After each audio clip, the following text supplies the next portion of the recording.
You guys can continue to kibitz a little bit. We're not quite ready.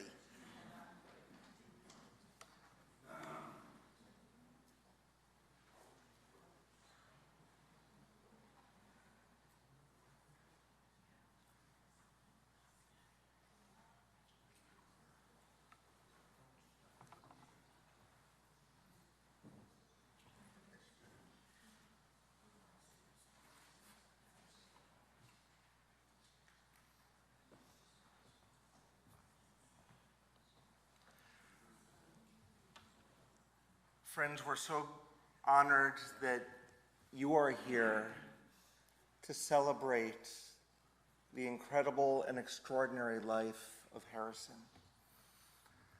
I close my eyes and I see him sitting maybe 4 or 5 seats away in our boardroom, right next to Lee, as always, one of the 3 or 4 men who would come to our sisterhood coffee groups. And that was before the new birth and the rebirth of the men's club at Temple Akiba that he so loved being a part of. It's hard to believe that he is not physically here among us right now. But we have the opportunity to remember, to mourn, to celebrate, and to reflect. My name is Rabbi Zach Shapiro, and I've had the honor of being Lee and Harrison's rabbi for the past 13 plus years. They've been part of our community and, of course, Temple Jeremiah, Israel beforehand. Before we formally begin the service, we're going to ask that you please make sure that your cell phones are on the silent mode. Don't assume. Really take it out for a minute and check. That way we don't get interrupted by whatever kind of ringtones you may have.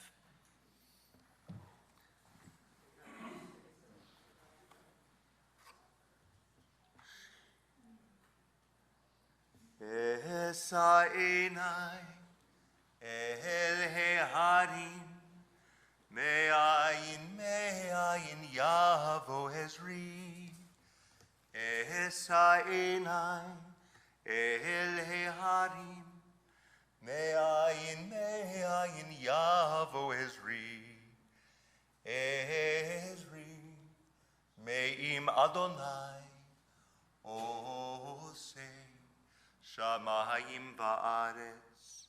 Ezri me'im Adonai oseh shamayim va'aretz.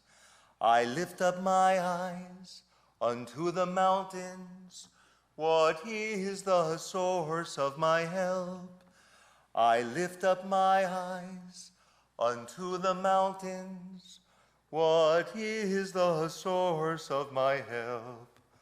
My help comes from Adonai, maker of heaven and earth.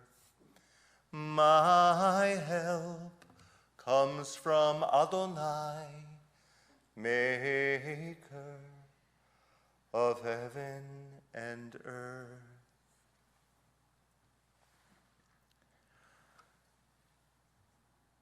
The book of Ecclesiastes teaches the sun sets and the sun rises and the sun sets again. And our rabbis create a midrash from this. What does it mean that the sun sets and the sun rises? And one of the teachings is that when the sun sets, when a person dies, that light never truly goes out until another person is born, waiting to bring light into the world again. I thought of that this morning because before being at this memorial service, I was at a baby naming. And I looked at the baby, and while that light of the young child is no replacement in any way, shape, or form for Harrison, I realized that while Harrison left an incredible light in the world, there's now a new child who has come in who can carry the torch again. And I want all of us to be cognizant of that whenever we look into the eyes of a young child. that through that child, the love and the strength, the graciousness and the goodness of Harrison, all that potential can truly pass on to every new generation. It doesn't negate the mourning that we feel that his life is lost, but we know that the torch is being passed so that the future may thrive. Lee, I want to share a poem for you. And this is a poem that is often shared to remember a remarkable woman who has died. But I also find it appropriate because if he were here, this is what Harrison would be saying about you. It's based on our Proverbs. A woman of valor, seek her out, for she is to be valued above rubies. Her husband trusted in her all the days of her life, and she has always been good to him. Lee, you have opened your hands to those in need and offered help to the poor. You are crowned with strength and with splendor and dignity, and you've always looked to the future cheerfully. The law of kindness is on your lips. Your children, your grandchildren, and your little great-grandchild, Levi. Levi or Levi, I'm sorry. Levi, good. Thank you. They all bless you, Lee. And your husbands praised you incredibly. So many have done well, but Lee, you surpassed them all. These are the words that Harrison would be sharing with you if he were sitting right here next to you. Because you have truly brought him goodness for almost 3/4 of a century. Wow. We're going to invite forward a number of people who will weave a tapestry together for the rest of us so we can animate a little bit about who Harrison was through the memories of others. Some speakers will speak from their own writings, and others will share what others had sent to them. The first 3 who come forward will be Steve and Anna, followed by Lori. So Steve, if you'll come forward.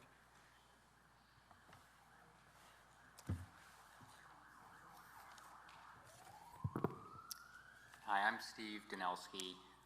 I'm Harrison's nephew, and my mom, Ellen Weitz Danelski, was the sister of Harrison. And so this is from my mom, Ellen. When I was born, Harrison was 12 years old. As a consequence, I have few memories of him during my early years. He was in high school when I was a young child, and he then went into the Army when I was about 8 or 9. After returning from the Army, he went away to college at Oregon State and then the University of Oregon. So even then I had little contact with him. One memory of him which I vividly recall was his contracting a severe case of poison oak while working one summer on a construction job trying to dig out some tree roots. Not the most pleasant memory, but one that really stands out in my mind, and I'm sure stood out in his too. I really got to know my brother when I was in my preteen and teenage years. When he and his wonderful wife, Lee, were married, I was honored to be selected as their flower girl. One interesting side note on this, when I was married 11 years later, I wore the same dress as Lee, and Harrison and Lee's daughter, Carol, and our daughter, Becky, also wore the same dress when they were married. Actually, the dress was first worn by Lee's late sister, Joan. But I really got to know Harrison in the late 1950s, when I attended summer school at Southern Cal. I lived with Harrison and Lee that summer in Hawthorne, and I remember him as very helpful in so many ways. For example, helping me navigate that ever-expanding and confusing highway system known as the Southern California Freeway System. We went to the beach together. out to concerts, etc. I then discovered what a terrific person he really was. We became closer and closer. He was warm, calm, helpful, generous, steady, hardworking, and in all ways a truly fine human being. I was proud to be his sister. I loved him dearly. I miss him a lot and always will.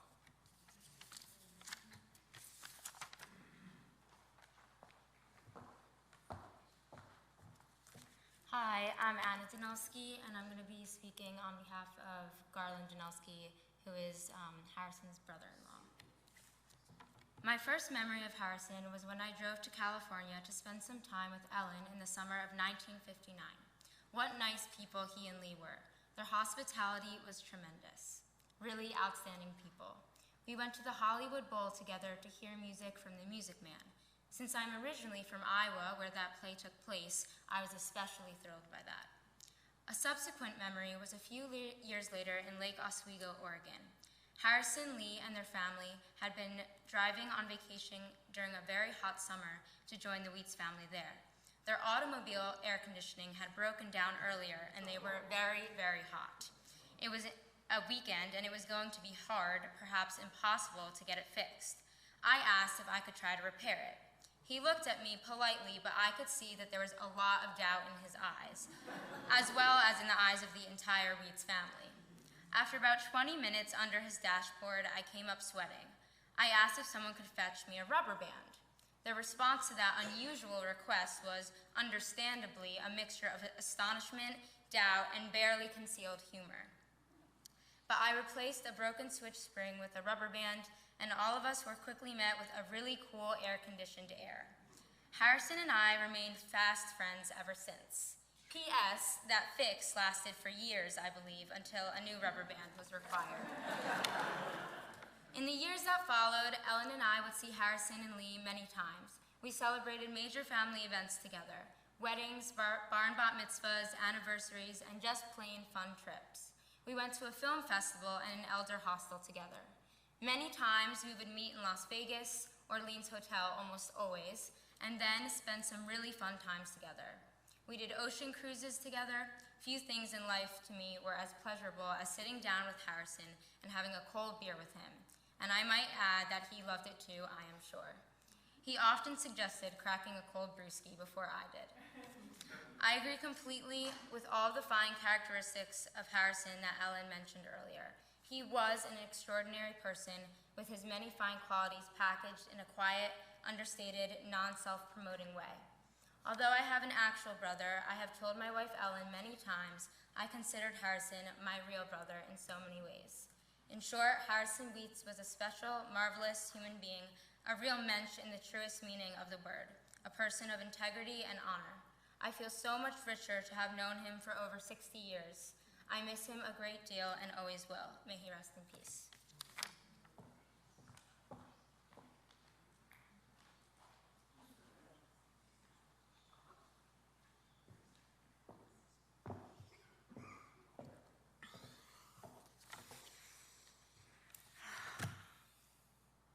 I'm Lori, and I'm Harrison's daughter-in-law, Mike's wife, and I'm honored to be here with all of you as we remember a life well lived.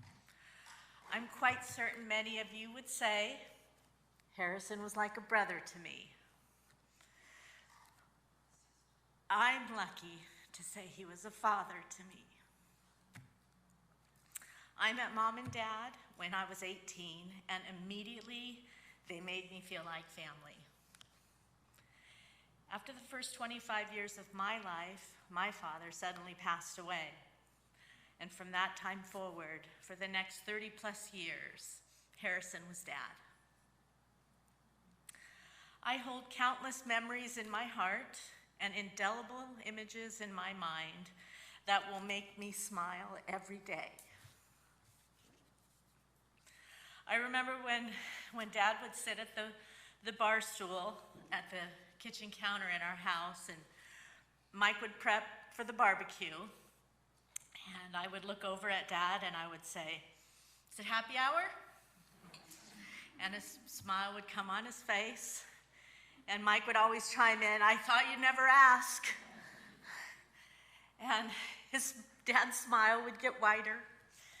And he appreciated happy hour, especially at my house because I'm a really good bartender. It was truly the simple things that brought him joy. One of the greatest pleasures that comes with having children is sharing their lives with your parents. Those precious moments when the grandchildren get on stage for the music and dance recitals or the scouting achievements and graduations, they were exponentially joyous because Grandma and Grandpa were there to share with us. They never missed an event because they put family first. I'll treasure the image of his face lighting up with pure joy as he saw the grandchildren, no matter the situation. Dad's compassion was evident by the way he treated people. During the time Harrison's mother was dealing with some health challenges, I recall the untold number of times that they would drive down to Laguna and make sure that she was okay and help her in every way that they could. Because again, they put family first. We were fortunate to spend countless hours sharing vacations together, where of course we shared happy hour. And he was so easygoing. He would, give Dad a comfy chair by a pool or an ocean, or better yet, a cruise ship deck, and he was content. There's so many things we're going to miss, but I will especially miss Dad's guidance. He was never pretentious. In fact, one might use the word humble to describe him. You could ask Harrison any question, and he could give you advice that you could put right to work. And the results, always a success. One of the things that I surely miss, though, will be the times that we engaged in our political gab fests. In his kind and gentle manner, he would match my passion. Together, we felt like we could develop the right policies to solve any problem. So in closing, I remind us today and every day, we'll go forward with Harrison in our lives. He'll always be present as we value the gifts he shared through the example of his life. We take the many experiences we shared together with him and we keep them close in our hearts, reminding us to listen heartfully, act kindly, and love dearly. We love you, Mom, and we're here for you.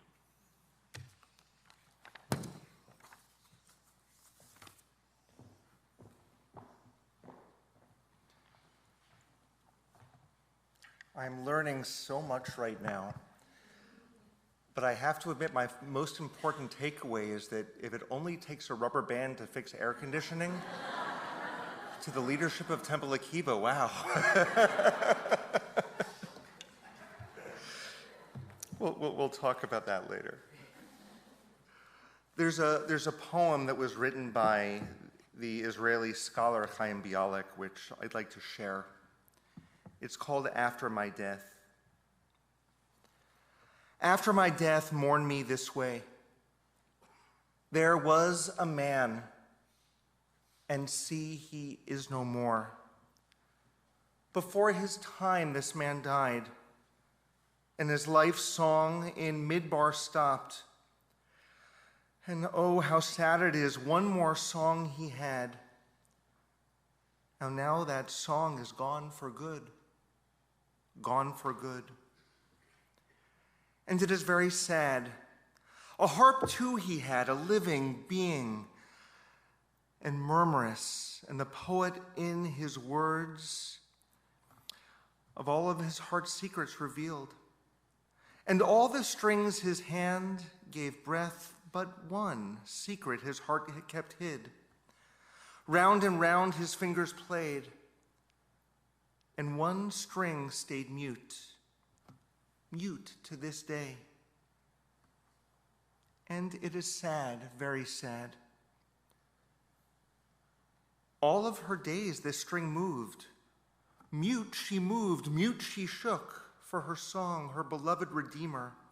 She yearned, thirsted, grieved, and longed as a heart pines for its intended. And though he hesitated each day, she waited and in a secret moan begged for him to come. And he hesitated and never came. And great is the pain. There was a man, and see, he is no more. And his life song in midbar stopped. One more song he had to go. And now that song is gone for good. Gone for good. Friends, it's a melancholy poem.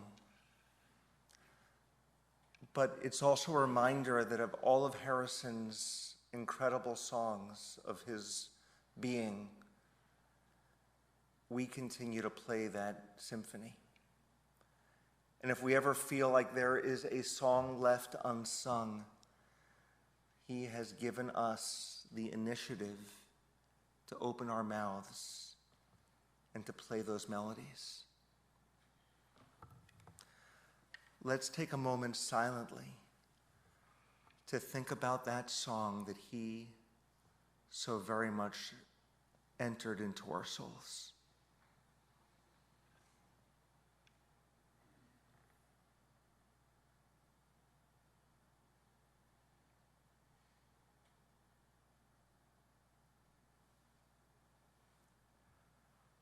I diddy die, diddy die, die, die, die, die, die. I diddy die, diddy die. I diddy die, diddy die, die, die, die, die, die. I diddy die, diddy die. I die, die, die, I die, die, die, die, die. I diddy die, diddy die. I die, die, die. I die, die, die, die, die. I diddy die, diddy die.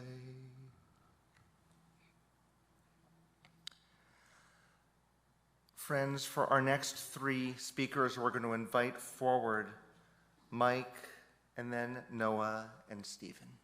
Mike?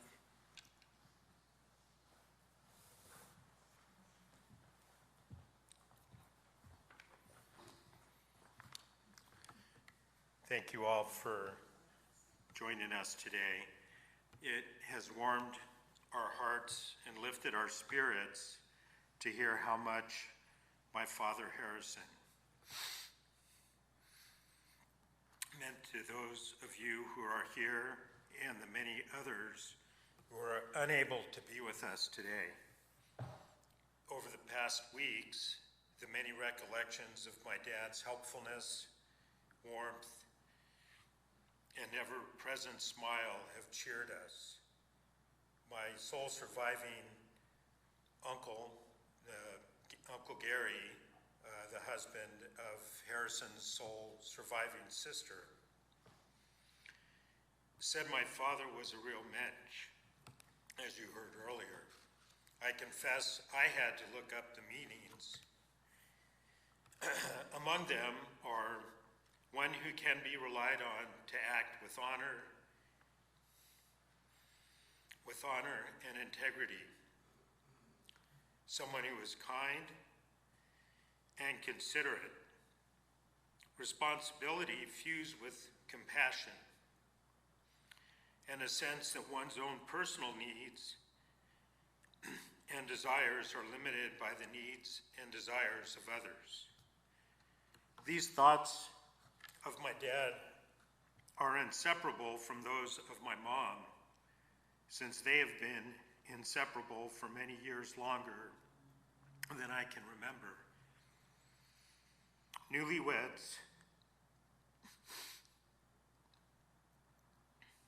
Newlyweds after 68 years of marriage.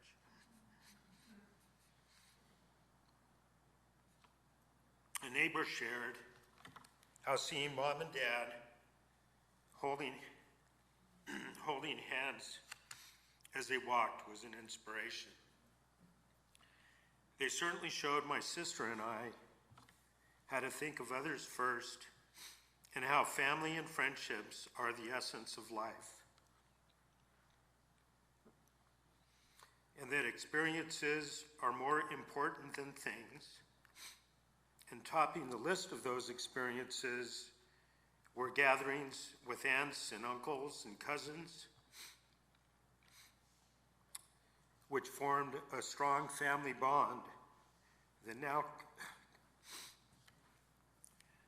now connects multiple generations across thousands of miles. My parents' bond has always extended to their temple congregations and the friendships formed and cherished both recently and since the days at Temple Jeremiah. Together, they never hesitated to help when needed, always encouraging and supportive. They provided a constant motivation for us to follow in their loving footsteps and strive to be what they have been to us. Thank you again for joining us today and for the many years of friendship and love.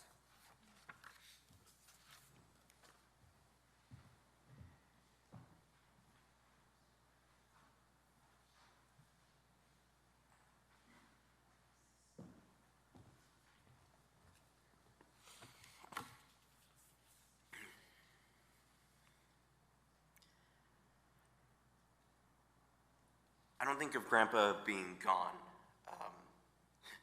Feels like he's out at Ralph's getting groceries or taking a nap in the back room. Doesn't feel like he's missing or he's left us. I know it's different. Won't be able to talk with him again or see him when I walk in the door. And that makes me sad. But I know it doesn't mean he's gone forever. I looked up to Grandpa. I cherished everything he said, and I wanted to do everything I could to make him proud. For me, he was an example of how I wanted to live my life, how I wanted to enjoy every day, how I wanted to grow and experience it. He taught me a lot and introduced me to some pretty amazing things. Grandpa knew dessert. I thought I had everything figured out when I found chocolate, but man, Grandpa knew that wasn't the case. For as long as I can remember, I've always shared root beer floats with Grandpa. Usually, an hour after dinner, he looked at me and asked if it was time for dessert. You know, dessert was open for everyone, but he knew it was time to pull the mugs out of the freezer with the ice cream and the root beer.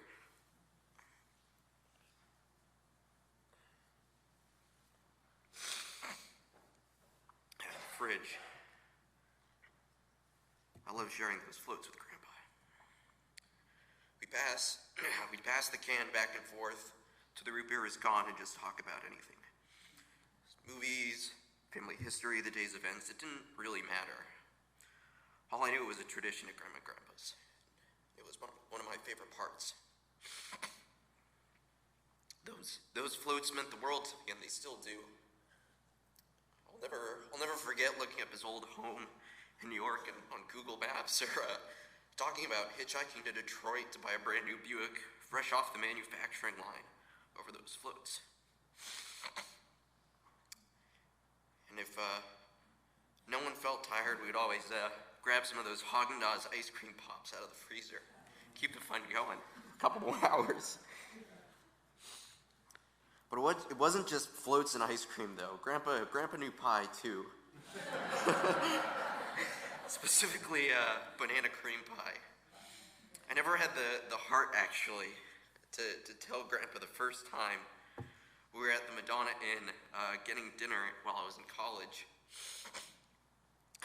that I thought I wasn't a fan of banana cream pie. Mainly because I hadn't tried it before.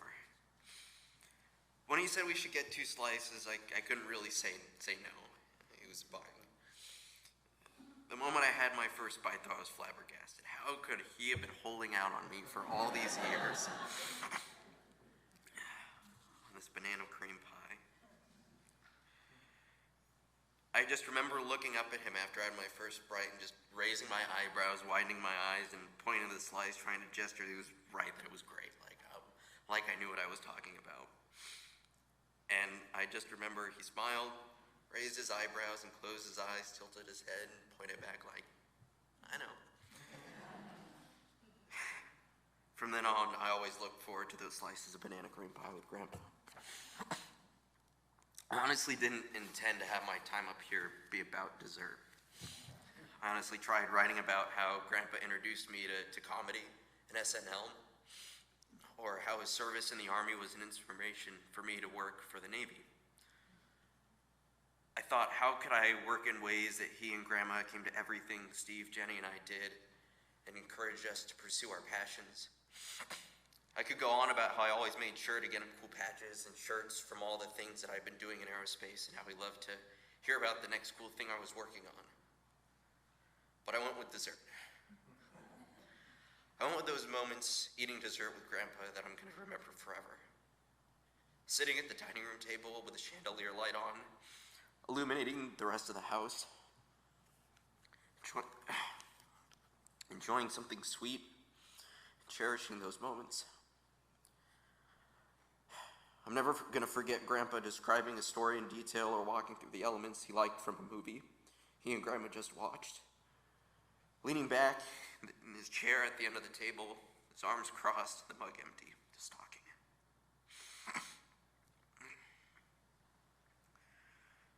Those nights really never ended for me. We just sort of got up knowing we'd be back again the next day, doing the same thing. Everyone would fall silent. Grandpa would run his tongue along the inside of his lip and thought. He would finish whatever he was thinking about and look at Grandma and say that he was ready for bed. We'd all kind of feel that was true, but no one really wanted to go, so he thought he would be helping us out.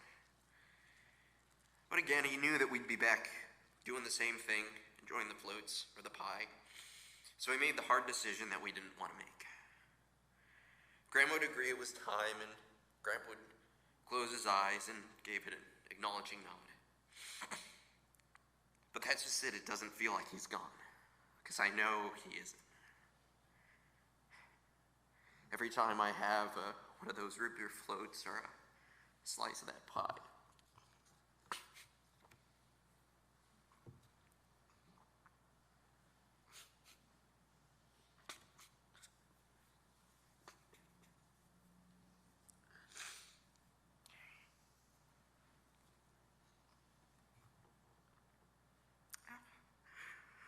I'm going to be enjoying it with him.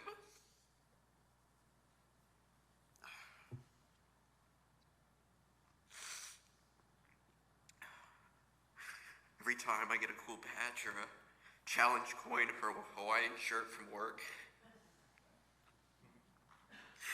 I get to show it off with him.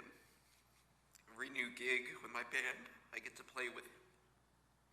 Every movie I see, I'll get to share my thoughts with him. Just because I won't get to see, hear, or talk with Grandpa in person doesn't mean that he's gone. He helped shape me into the person that I am. It's the reason I've enjoyed some of the things that I do. I miss him a lot. But I don't feel like I'm missing him be a part of my life. He's just out for a bit, grabbing paper, getting some gas, taking a nap. He's not gone. And he never will be. He's a part of everything I do. He isn't gone. He is with me and everyone else more than ever. I get to see that now with all of you here. Grandpa gets to enjoy our successes with us now every day. I couldn't be happier knowing it. I'm very excited to continue learning from him and sharing everything new with him.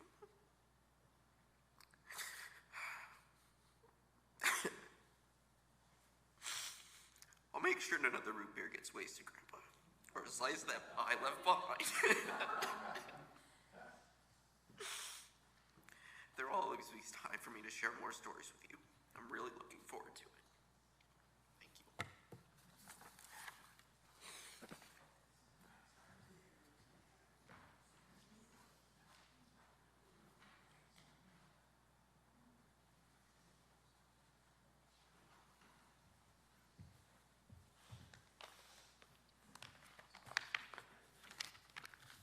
Hello, everyone. I'm Stephen. I am, the youngest grandchild. In 1936, the BBC would start its first public television broadcasts. The Hoover Dam was completed. Harrison Weitz was about 8 years old, if my math is correct. And magazine mogul Henry Luce was dreaming up an idea for a new magazine. Henry drafted a prospectus that ultimately inspired the world-famous publication, Life magazine. Now, interestingly enough, there's actually a copy of this original prospectus that Henry wrote floating around on the internet. And this prospectus served as the inspiration and soul of a magazine. It was a launching board for a beautiful publication that captured the hearts and minds of millions. And it was partly popularized by the movie Secret Life of Walter Mitty, but I would like to share with you the full unedited, and it's titled The Purpose of Life. To see life, to see the world, to eyewitness great events, to watch the faces of the poor and the gestures of the proud, to see strange things, machines, armies, multitudes, shadows in the jungle and on the moon, to see our work, our paintings, towers, and discoveries, to see things thousands of miles away, things hidden behind walls and within rooms, things dangerous to come to find each other and to feel, to see and to be amazed, to see and be instructed. Thus, to see and to be shown is now the will and new expectancy of half of humankind. To see and to show and to feel, that is the purpose of life. That is the purpose of life. And I have loved this extended version of this for years. I think it's an absolutely beautiful piece. And I read this now, and I can't help but feel that he did it. Grandpa Harrison did it. He saw the world, most notably from the balcony of a cruise ship. He saw wars both in action and also some cold wars too. He cared deeply for the family around him and showed us that there's always time for a happy hour, especially if you're talking Mai Tais. He did it. He fulfilled the purpose of life, and I just want to thank you all for being here to celebrate with us.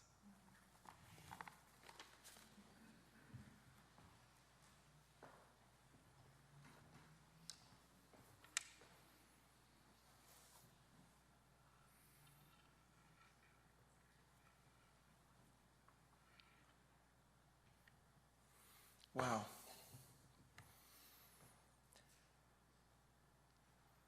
Noah and Stephen, it must have been 10 or 12 years ago at one of our Akiba Passover Seders. You were in town. You were probably not yet maybe you were teenagers at the point. I don't believe so. How old are you now? All right, so you're not yet teenagers. Okay. Your grandfather and your grandmother were so excited to introduce you to me. And I remember having a great conversation even back then when you were young kids. And since that time, whenever I would see Lee and Harrison, they would burst with pride talking about their grandchildren. They loved telling all of us what you were up to. He so loved you, and that just lit up the room. I only wish he had shared banana cream pies with me. But we'll make up for that at some point. I don't think there was a kinder man alive. This is how people describe Harrison. Sweet, gentle, genteel, gracious, fun, driven by love of family and friends. Harrison was an incredible rock who anchored us and guided us and embraced us. His pride went through the roof, talking about his family. The twinkle in his eyes and the love from his soul, they lit up the room. Harrison, who is fairly small of stature, you wouldn't know it because he was a giant when he entered. Lee, wherever you were, Harrison was there. You were a team. Come on, you were at his bar mitzvah, weren't you? I mean, come on, that's insane. That's just amazing. Your lives have been woven one into the other for so many decades now. And tomorrow, August 19th, would have been your 68th wedding anniversary. 68 years. Born in Queens to Martin and Pearl, Harrison and his sisters, Miriam of blessed memory and Ellen, grew up with a father who was an incredible family doctor. He used to do house calls. Harrison went to high school in New York before serving our country, stationed in Austria. By this time, his parents had moved to Oregon, so Harrison followed them soon after his tour of duty. He studied business and marketing. He then moved to Washington State, where he landed a job with General Electric. Harrison crisscrossed the country a couple of times. He went back to New York and eventually landed here in Los Angeles. While he worked mostly with the aerospace industry, I learned that he once had a girls' dress shop called Harrison's. Now, it didn't last all that long, in part because, well, here was the front of the store, and here was his office, and separating the front of the store and his office was the girls' changing room. And I understand that he'd have to cross through the changing room to get from one to the other. It didn't last all that long.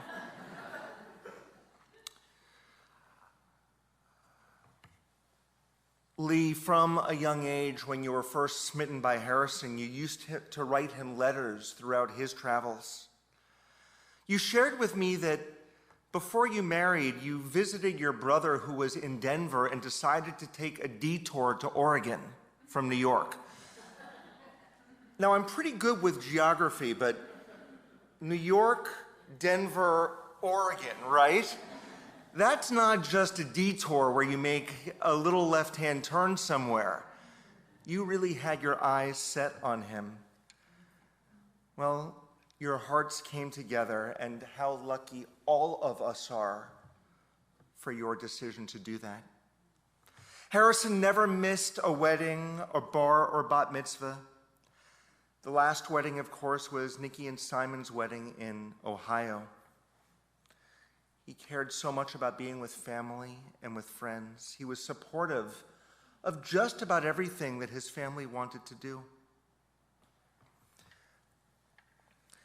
Family often said that if Harrison was on the fence with an idea, you would negotiate your way to a yes from him. And once he was there, he was behind you. Harrison was the perfect mentor. He seemed to have the answer to any question. Long before GPS, he knew how to navigate any bit of Los Angeles traffic. He was fun to hang out with. He loved basketball, baseball, and football. And he kept track of the things that we were interested in. the things that interested us, he would ask us about those always. So much did Harrison love family that when Ron and I announced that we were having twins, he and Lee wrote us a letter of Mazel Tov right away. It was so very special. It was so very special. It really meant the world to us. And so to our dear Harrison, as we remember you with such fondness, we take all of your memories into our hearts. A few weeks ago, the family went on an outing in a boat to the exact coordinates where their grandson, Hayden, who was only 5 years old when he died, was scattered. And they scattered the remains of Harrison in that same spot. Hayden was waiting to hold Grandpa's hand. But now the two of them are waving at the rest of us with smiles and with goodness. And they're giving us the message, Am Yisrael Chai, the people of Israel will live. You belong on earth spreading joy and spreading goodness. Know that when you smile, we will be holding you deep in our hearts. Friends, I ask that you close your eyes one more time. Allow all these memories to filter as we pray silently once again.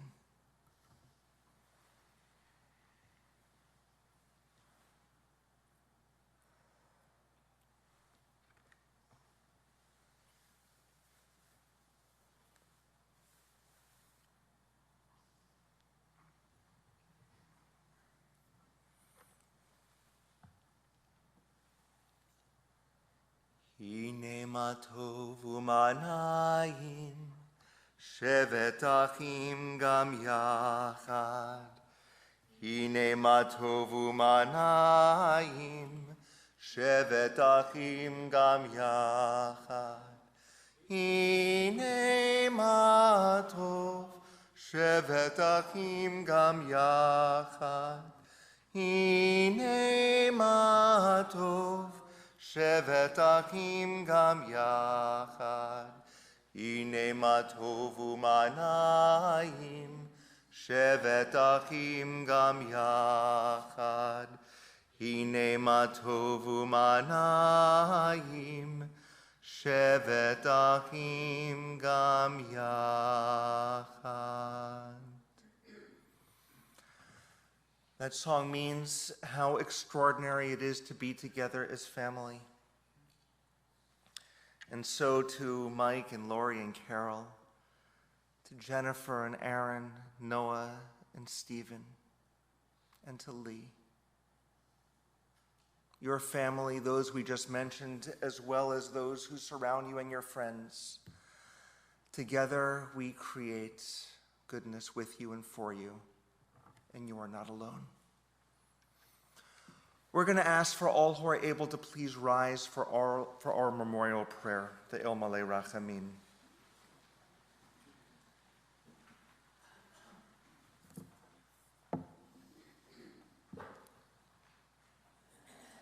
El Malei Rachamim, Shochim Bamromim, Hamatzei Menucha Nuchanat Hachat Kamfei HaShechina, Im Kadoshim Utoharim Kazohar Harakia Hazmirim, Et Nishmat Yitzchak Ben Martin Vapearl, Shahalach Le'olamo. Bal Harachamim, Yastireha Beseter Kenafav Le'olamim, V'yitzror Bitzror HaChaim Et Nishmato, Adonai Hu Nachalato, V'yanuach Bashalom Al Mishkavo, V'nomar, Amen. O God, full of compassion, who dwells on high, Grant true rest upon the wings of the Shekhinah, upon our beloved Harrison Isaac Weitz, who has gone to his eternal home. O God of motherly love, shelter him with the cover of your wings forever, and bind his soul with the bond of eternal life. O God, may you be his inheritance, and may he rest in peace. Together we say, Amen. We're going to continue now with Kaddish Yatom, the mourner's Kaddish. It can be found on the back of our pamphlets that we received when we walked in. If you did not receive one, make friends with the person next to you and share with them. Yitgadal v'yitkadash shemei Rabbah b'yamad divrach chorotei v'yamlich malchotei b'chayechon uv'yomechon uv'chayei dechol beit Yisrael b'galau v'yizman kariv imru amen Yehei shmei Rabbah mevarach le'olam u'amei omaya Yitbarach v'yishtabach V'yitpa'ar, v'yitromam, v'yitnaseh, v'yitadar, v'yitalev, v'yitalal, shemei dekudesha b'richu. Le'elam min kol birchata v'shirata, tushbechata v'nechemata, damiran bi'alma v'imru amen. Yehei shlama Rabbah min shemaya, v'chayim, aleinu v'al kol Yisrael, Vimru Amen. Oseh Shalom Bimromav, Hu Ya'aseh Shalom, Aleinu v'al Kol Yisrael, Vimru Amen. May the one who causes peace to be known in the high heavens help us understand that by reaching out to one another, we create peace on earth as well. For all Israel and for all humanity, we say, Amen. Friends, we're going to close with the singing of Oseh Shalom. And if you know the words, put your pamphlets down. If not, it's the last line on there. And if you're comfortable, you may want to join hands or shoulders with those who are near you. And before we do, I'm going to ask if Tamar and Martin are here. Can you just raise your hand? There you are. So I understand that you're the daughter of Rabbi Soloff, one of my predecessors. He left such an incredible legacy for our congregation, and what an honor it is to have you both with us today. So thank you for helping to create this legacy here. Let's please sing together. Oseh Shalom Bimromav, Hu Ya'aseh Shalom Aleinu, Ve'al kol Yisrael, Ve'imru, V'imru, Amen. Ya'aseh Shalom, Ya'aseh Shalom, Shalom Aleinu, Ve'al kol Yisrael, Ya'aseh Shalom, Ya'aseh Shalom, Shalom Aleinu ve'al kol Yisrael. Ya'aseh Shalom, Ya'aseh Shalom, Shalom Aleinu ve'al kol Yisrael. Ya'aseh Shalom, Ya'aseh Shalom, Shalom Aleinu ve'al kol Yisrael. Friends, this concludes the formal part of our service, but let the memories flow. We're going to join across the way in our social hall. We're going to join in a motzi, and then our sisterhood has put together a nash for us.